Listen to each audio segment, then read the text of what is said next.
नमस्कार दोस्तों, तो चलिए आज का एपिसोड का डिस्कस करते हैं दोस्तों। तो सीरियल सफल हुई देर आराधना में आ चुका है बहुत बड़ा मोड़ दोस्तों। अब यहाँ पर कुछ कहानी में ऐसा ट्विस्ट आ चुका है कि यहाँ पर अब आराधना और माधव एक दूसरे से अलग हो चुके हैं, वो एक दूसरे से जुदा हो चुके हैं।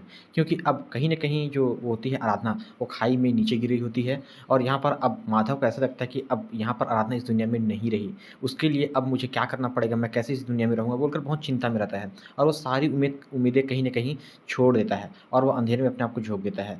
तो अब यहाँ पर अब वो किसी रिश्ते की परवाह नहीं करता है और वो शराब, गुस्सा एकदम बेकार की ज़िंदगी जीना चालू कर देता है माधव। लेकिन वहीं दूसरी तरफ देखने को मिलेगा हम लोग को कि यहाँ पर जो मेनका होती है ना, पूरे घर में मतलब अपना कब्ज़ा जमा लेती है और यहाँ पर राज करना चालू कर देती है और यहाँ पर वह जो मेनका रहती है, वो सोचती है कि अब इस घर में तो आराधना नहीं रही, अब मेरे घर में पूरी तरह से राज चलेगा, मैं इस घर में अपना पूरा सब कुछ राज करूँगी और वह मैं माधव को भी अपने कंट्रोल में ले लूँगी। लेकिन कहीं न कहीं यह बात अब उसे फेल नज़र आने वाली होगी क्योंकि यहाँ पर जो माधव होता है, वो कुछ न कुछ ऐसा करने वाला होता है, जो इन लोगों को कहीं बुरा लगने वाला होगा। यहाँ तक कि मेनका को अब ऐसा अजीब-सा लगेगा कि आखिर उसका भाई ऐसा कदम कैसे उस पर उठा सकता है? आखिर उसे ऐसा क्यों लगा कि मैं यहाँ पर उसके साथ कुछ गड़बड़ कर रही हूँ? अगर उसे ऐसा लगता था तो मुझे पहले बोल देता।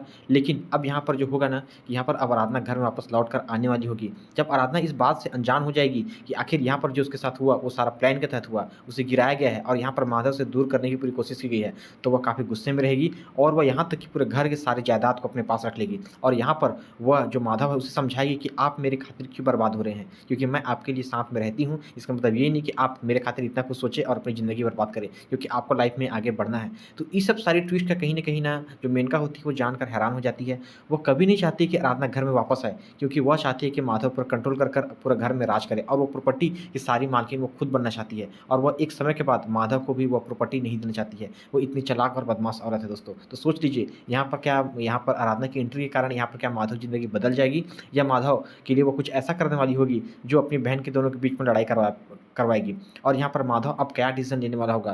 क्या वह आराधना को अपने घर में रखने वाला होगा या अपनी बहन मेनका का साथ देने वाला होगा दोस्तों? तो आप लोग ऐसे एपिसोड्स को देखते रहिएगा। हम आपको ऐसे लेटेस्ट एपिसोड्स की अपडेट हमारे चैनल पर देते रहेंगे। दोस्तों धन्यवाद, आप हमारे चैनल से जुड़े रहें। टाटा बाय बाय दोस्तों, सी यू सून।